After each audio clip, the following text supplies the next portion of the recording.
Welcome to the Business of Travel, the official podcast of the Global Business Travel Association.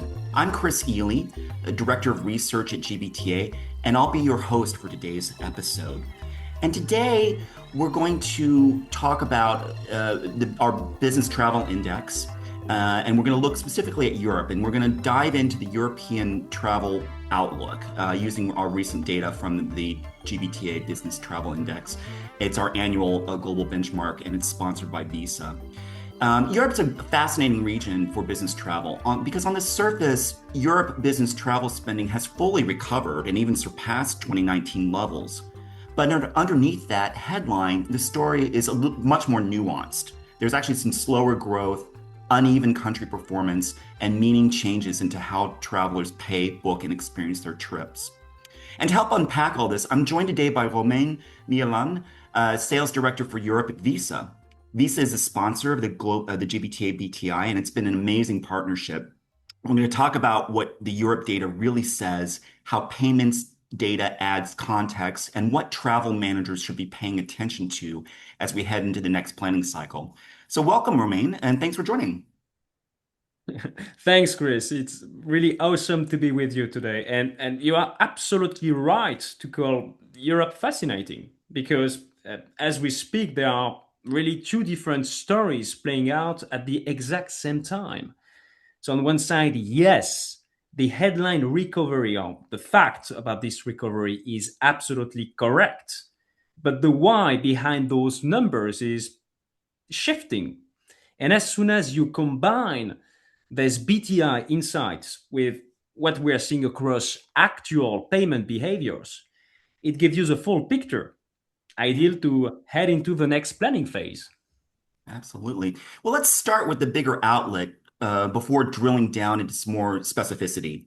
And looking at the most current GBTA BTI, Europe reached 103% of its 2019 travel spending level in 2014, and that's officially completing its recovery. But compared to other regions like North America, for example, that has recovered at 114%, Europe's recovery looks a bit more modest. And so, from your perspective, what defines Europe's recovery phase right now? Yeah, well, I think that what defines Europe's recovery right now is that, well, the question has changed. It's no longer, are we traveling again? That answer is clearly yes. The question now is, what is actually worth traveling for? I mean, we have passed the recovery threshold in spending terms. Awesome, excellent. But that doesn't mean companies have gone back to pre 2019 behavior. Well, far from it. They are, being much more deliberate because costs are, well, still high, especially on hotels and services, and the broader backdrop across Europe, well, remains uneven. So when you combine that cost pressure with geopolitical uncertainty, what you get is not a loose rebound. I'd say it's a much more selective, value-driven recovery.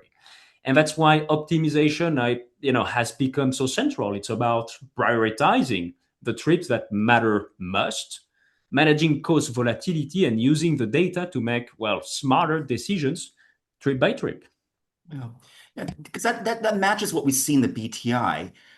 Europe grew about 11% in 2024, but slowed to about almost 6%, about 5.7% in 2025, which is actually slightly lower or below the 2025 global average, which was about 6.6%.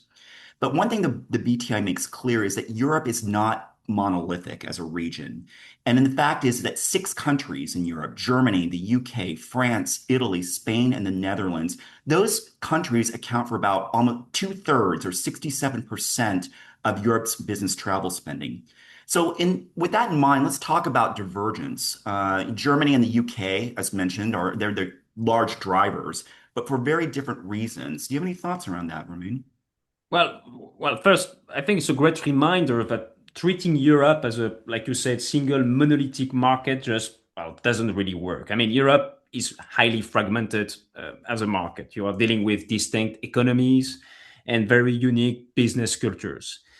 So, like you said, take Germany first. First example. I mean, it's still the biggest corporate travel market in the region, all right? But its economy is heavily tied to manufacturing and exports. So, when that sector softens or when trade gets uncertain, you immediately see a ripple effect in travel decisions, especially for those international trips tied to supply chain and sales. And then if you look at the UK, well, it's a completely different mix, isn't it? It's a much more services led universe, meaning that travel is more driven by client pitches, constructing projects, or financial roadshows, just to name a few. And actually, they've had some strong momentum recently as inflation has eased and the policy landscape settled down. But still, you end up with two massive markets that are both technically recovered. I mean, this is the headline. They are technically recovered, but they are running on completely different engines. And for travel managers, well, that dictates everything from trip patterns to spend categories and to how quickly they can expand their programs again. Right, right. And the BTI also shows that UK business travel spending grew at double-digit pace in 2025 at about 14%, which outpaced most Western European peers or countries, while Germany's 2025 growth rate is lower at about 4%. However, we forecast a stronger 2026 growth rate for Germany at almost 12%. Another interesting case is Spain, that has strong economic performance, but business travel growth is under 1% in 2025, largely because the growth is coming from sectors that are less travel intensive. So, what does that mean to you, or what does that say to you, Romain, when you hear these type of divergence between two main countries in Europe?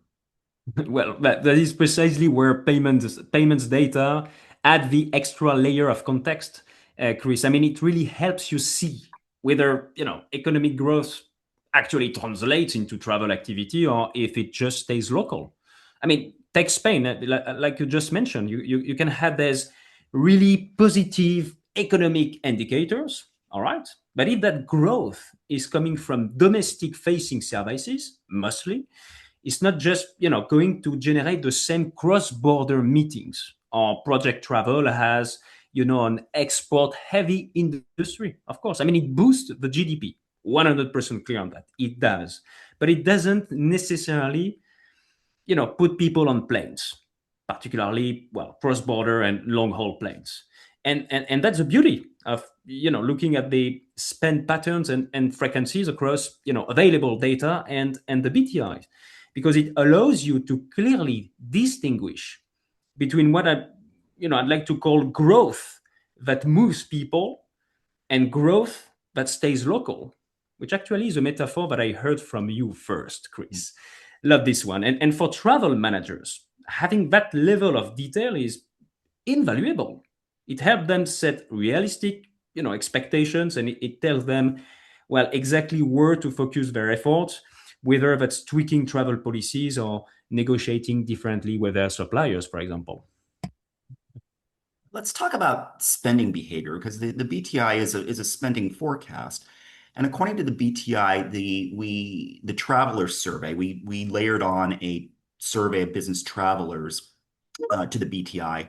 And Europe has one of the lowest average per trip spends globally. It's about $978 per trip, compared to North America, for example, at nearly $1,500 per trip. How do you interpret that? What does that say to you?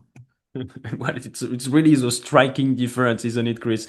But well, it really comes down to a mix of structural factors, some deliberate corporate choices as well, obviously. And as said, we are still talking about a fragmented market.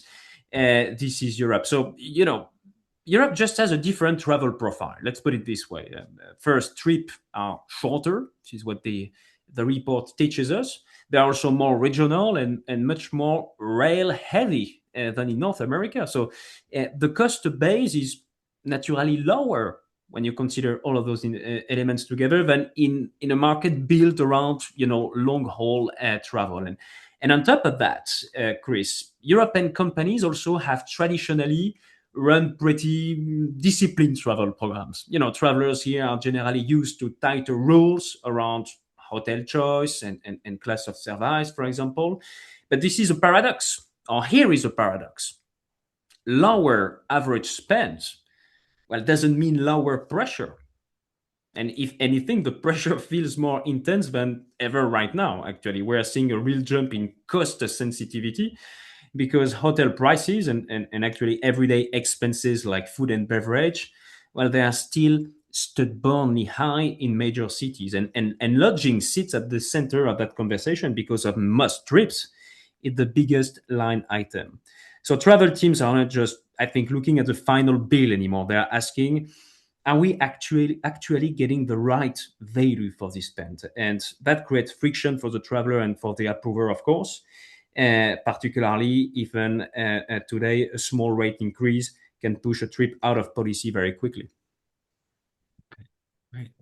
Great. And this is where Visa's perspective comes really especially valuable, in that the BTI survey of consumers shows that Europe lags other regions in corporate card penetration. In fact, only about 48% of European business travelers say that they have a corporate credit card compared to much higher levels elsewhere. Why do you think that? Why does that matter? Or does that matter? What do you think? Well, yes, it matters, Chris, because payments are right now, I think, a highly strategic part of the puzzle, rather than just a back office detail. So payments are actually the engine that keeps a travel program running smoothly. This is how we can describe it. So Chris, think about what happens when corporate card penetration is that low. It means travelers are fronting the cash with their personal cards, I mean, at best. And that creates a ripple effect again, but a friction. The traveler carries the financial burden. The finance team, well, gets bogged down in manual expense report, and the travel manager, well, they lose that centralization and visibility. They really need to make smart and agile decisions. So when you flip that upside down and drive up corporate card adoption, well, everyone wins. The company gets cleaner data and, well, tighter compliance, and you completely transform the travel experience by taking away those out of the pocket expenses. And we see in fact, very similar story with mobile wallets or digital wallets. The data shows that Europe is hovering around 58% adoption. So that's lagging pretty far behind regions like Asia Pacific at 72%. That's the number. So it's a missed opportunity. It is, because tapping a phone for a taxi or a quick meal with a centrally built virtual card embedded in said mobile or digital wallet, well, completely, totally, I would say, removes that on the road friction. But to unlock that, well, companies really need to ensure their tools and policy are actually set up to support it. Yeah, that's really interesting because Europe is often seen as being quite digitally advanced, but the payments behavior seems to tell a different story. But we are digitally advanced, and this is what really highlights a crucial point here, Chris. Is having the technology available is, well, only half the battle, because what you said is 100% true. Once again, as consumers, we are digitally savvy, no debate. But on the corporate side, well, adoption may hit a wall. Let's put it this way. Why? Because it's usually a mix of, I would say, legacy and bureaucracy. You have got corporate policies that haven't necessarily caught up, internal controls built around older processes, and of course, the unique regulatory landscape in Europe. So it's not just about complex cross-border VAT. You are also navigating strict data privacy laws, and in many countries, you need buy-in from works councils, for example, before rolling out a new technology. And then there is also the cultural piece. And for example, we see, lots of companies in Europe preferring the IBIP models on corporate cards, which stands for individually billed and individually paid. But when you use IBIP, Chris, not only the traveler is the one taking on the liability, But the company has to build their program around that reality. I mean, it goes way beyond just plugging in an expense platform. It has to connect deeply with their, well, finance and compliance setup. But fortunately, if I can share, I would say positive, you know, future on what we see that on the landscape is that this landscape is on the edge of a massive shift. So between the rollout of mandatory e-invoicing across Europe, and which seriously matters, and the groundbreaking work that, for example, Visa is doing around stablecoins, well, that entire back office reality is going to fundamentally change. So that is one thing. But in the meantime, though, in the meantime, the best way to accelerate change today for digitization, for example, is in my view to give a voice to the industry's top performers. I mean, let our T&E leaders across Europe champion best practices, be visible with this, because they are the one driving the most formidable impacts across the industry. Yeah, very interesting. And another area where Europe stands out is expense management. And the BTI shows, for example, about 60% of European business travelers use an expense management system, which is slightly below the global average of around 67%.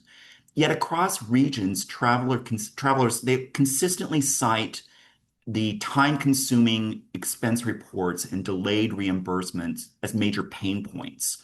So, do you have any thoughts around those that the idea of the pain points and expense management systems? Yeah, well, absolutely. I mean, Chris, probably is the most universal pain point in our industry because nobody, really nobody enjoys spending their Friday afternoon while chasing lost receipts or, well, filling out expense reports equally, I would say. And when you add delayed reimbursements to the mix, especially if the traveler had to use their personal funds, well, that, create that tangible frustration. Let's put it this way. But from our perspective, I think we believe that this friction is in fact a massive opportunity. I mean, it all comes down to integration. I mean, think about it. When you connect the payments directly to the booking and expense platform, that friction just, well, eventually disappears. The data flows cleanly, and suddenly you eliminate all those manual steps. So thereby, the finance team gets faster, more accurate reporting, and compliance improves organically, I would say, because you can clearly see what was purchased and how it fits into the policy. And in Europe specifically, this is so much more than just a nice to have, I would say, because of our, well, complex regulatory environment or sophisticated regulatory environments, strict VAT rules, having that tight integration and clean data is not a nice to have, really is a must. And it's actually literally what I would call the difference between leaving money on the table and having a highly efficient audit ready program. Wow, interesting. Yep, despite that friction, travelers still see some value. And about almost 9 in 10, about 86% of global business travelers, and a similar share in Europe, say their trips are worthwhile. Okay. And that's a powerful reminder that travel is still seen as a business investment. But looking ahead, as we look ahead to 2027 and beyond, the BTI flags some policy uncertainty and export exposure as major risks for Europe. So, from your vantage point, what should European travel managers be paying closest attention to? Well, first, great data because indeed travel is a business investment, and I don't think there is a debate on that in 2026 at all, which is great news. But well, to answer the question, Chris, I would actually frame it as three connected priorities. And the key word there is connected because when you actually pull, well, one lever, it automatically helps the others. And first, it's about balancing cost control with the traveler experience. I mean, with Europe's growth being a bit more moderate, actually quite more moderate than North America, for example, and hotel prices staying stubbornly high, once again, the goal is not just to slash budgets, it's about managing that volatility. while still enabling productive trips. And you need policies that reflect today's prices realities and not the assumption we all had back in 2019. But second is payment modernization. We touched on this earlier, but driving up virtual card adoption by enabling digital wallets is huge. It takes the out of the pocket burden of the traveler, cleans up the expense process, and instantly improves your internal controls, which, well, in time leads right into the third priority: data visibility. I mean, you want your decision to be proactive, don't you? Not reactive, obviously. And when your travel and payment data are fully integrated, you can spot emerging cost pressures instantly. I mean, you can identify compliance gaps and actually tailor your program market by market. So, yes, Europe's overall growth is indeed a bit slower than the rest of the world right now, but honestly, that just makes optimization that much more critical. So, the opportunity to fine tune these programs and really elevate the traveler experience is absolutely massive.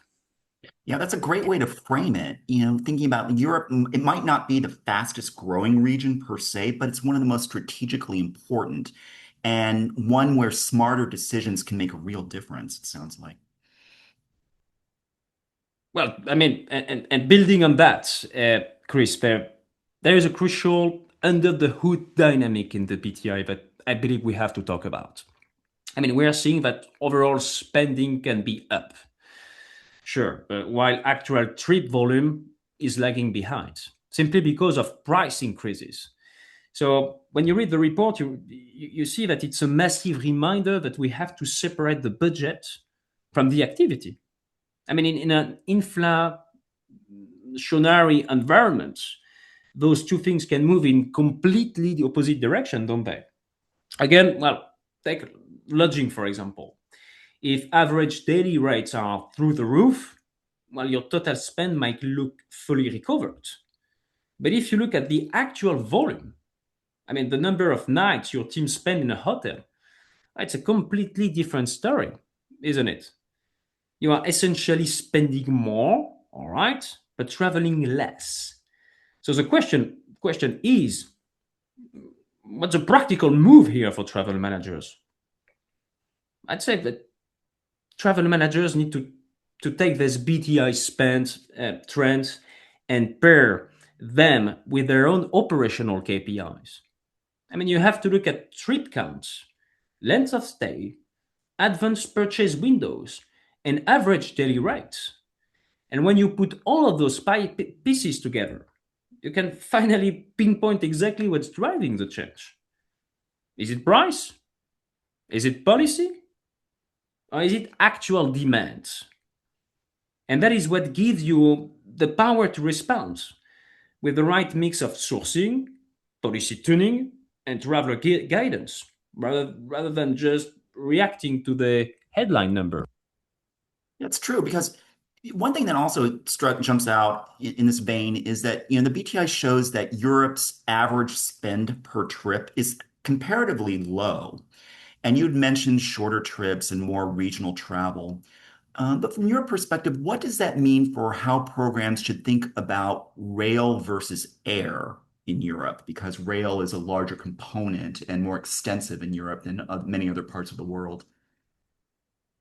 It's always is a debate that is animated with passion here, Chris. But the good thing is that we are seeing the conversation around rail versus air move beyond a simple, either slash or debate. And that's becoming much more about flexible program design and really is a good thing.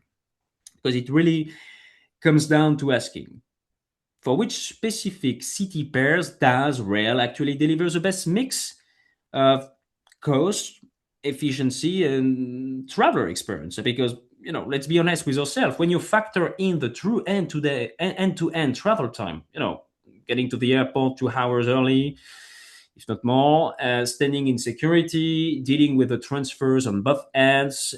Well, I mean, for a lot of these short-haul European routes, rail isn't just an alternative, it's often the superior option while, directly supporting the sustainability targets.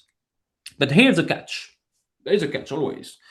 You have to make the choice effortless for the traveler.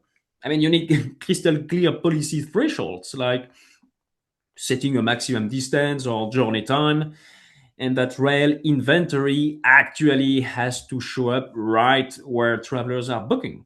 And from a payments lens, I mean, we have talked a lot about corporate cards or virtual cards, but let's not forget the central travel account, also known as the lodge card. This is a backbone for these kinds of bookings. And the lodge card's purpose, or the central travel account's purpose, is to ensure those rail transactions are captured cleanly and automatically. And that level of integration is exactly what allows travel and finance teams to finally see the full picture. Because when you have air, rail, lodging, grounds, food and beverages, I mean, all the different spend categories together in one place, that's when you can truly evaluate what's working. And you can see if rail adoption is actually reducing your total trip cost. And just as importantly, if it's improving your traveler satisfaction. Wow, that's really helpful, and I think some great insights. Roman, thanks for bringing the visa perspective to the Europe BTI data.